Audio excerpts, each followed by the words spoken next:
Oi, hoje eu vou falar um pouco sobre o desenvolvimento do jogo Valorant. Bom, o Valorant é um jogo eletrônico multijogador gratuito para jogar, de tiro em primeira pessoa, desenvolvido e publicado pela Riot Games, uma empresa americana fundada com um estúdio de jogos independentes em 2006. Assim sendo o primeiro jogo do gênero desenvolvido pela empresa, sendo anunciado pela primeira vez com o codinome Project A, em outubro de 2019. O jogo foi desenvolvido e publicado pela Riot Games, a empresa grande conhecida pelo famoso LoL. O desenvolvimento começou em 2014, dentro de sua divisão de pesquisa e desenvolvimento. Joe Ziegler, o diretor do jogo, é creditado por criar a ideia inicial de Valorant, ao formular outros títulos que a Riot poderia desenvolver ao conversar com designers de outros jogos. Porém, David Nottingham é o diretor criativo do jogo. Valorant foi provocado pela primeira vez com o subtítulo de Project A, em outubro de 2019. Foi anunciado oficialmente em 1º de março de 2020, com um vídeo de jogabilidade do YouTube chamado The Round. A versão beta fechada do jogo foi lançada em dia 7 de abril de 2020, nos Estados Unidos, Canadá, Europa, Rússia e Turquia. No Brasil e na Coreia, a versão beta foi lançada em 5 de maio. Valorant foi lançado oficialmente em 2 de julho de 2020 para a maioria das regiões do mundo através de etapas por cada localidade e seus fusos horários. Começou pela Coreia do Sul, Japão e a maioria da parte da região Ásia-Pacífico. Logo após chegou a vez dos servidores da Europa, Turquia, Oriente Médio, Norte da África e países da CEI. Pouco depois, o Brasil, América do Norte e América Latina vieram ao jogo a ter disponibilizado. Até o momento, o Valorant está disponível exclusivamente para a plataforma Microsoft Windows. Atualmente, primeiro semestre de 2021, o jogo está em seu segundo episódio, segundo ato, incluindo 16 personagens e 6 mapas em termos de gameplay.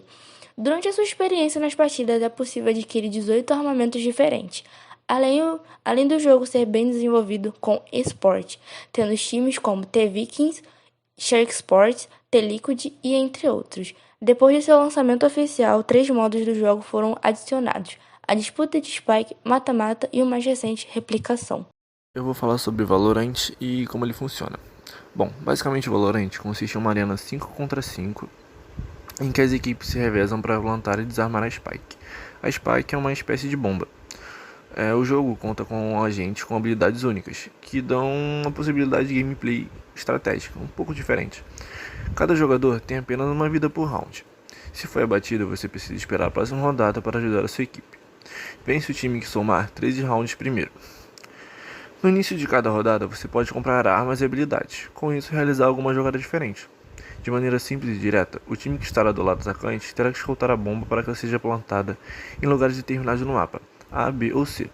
Se a bomba não for desarmada dentro do tempo, ela explodirá e a equipe defensiva perderá a rodada.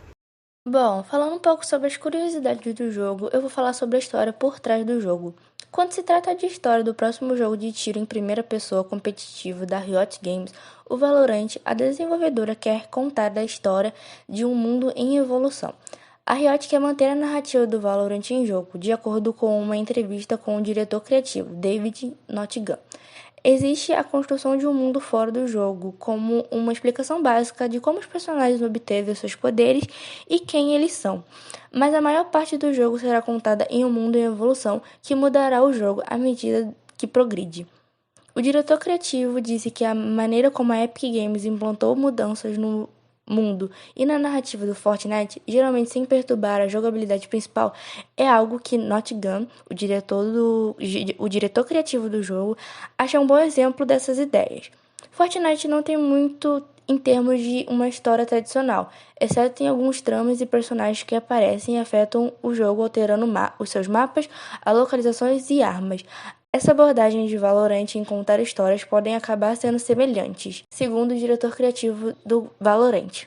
A origem de Phasmophobia. Phasmophobia é um jogo de terror de sobrevivência independente desenvolvido e publicado pela Kinect Games.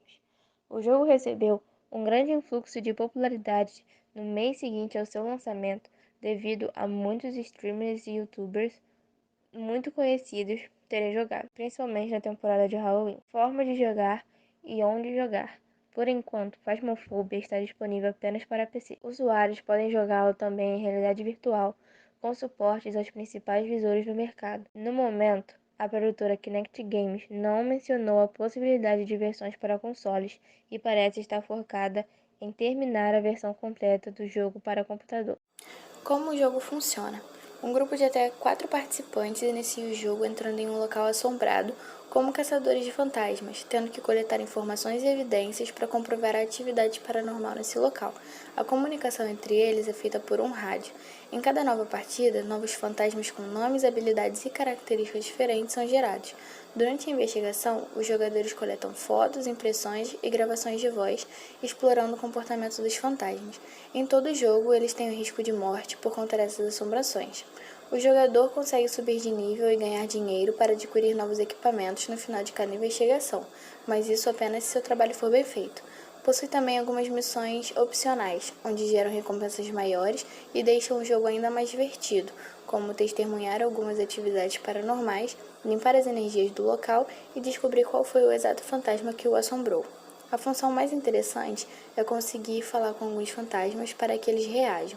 O jogador consegue irritar e invocar os espíritos se chamá-los seus nomes repetidas vezes. Também consegue fazer perguntas para obter algumas respostas e conseguir passar de fase. O jogo possui um medidor de sanidade que, quanto mais baixo o nível, maior a possibilidade de algum fantasma aparecer e matar o jogador. O nível de sanidade é recuperado com pílulas e locais com iluminação.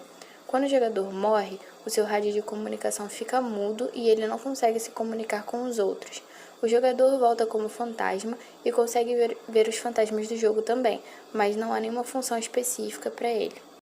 Curiosidades sobre o jogo. Por ser um jogo de terror, você pode esperar eventuais sustos durante as partidas. Embora algumas situações sejam previsíveis, o começo reserva certas surpresas. No entanto, não são os sustos que destacam Phasmophobia.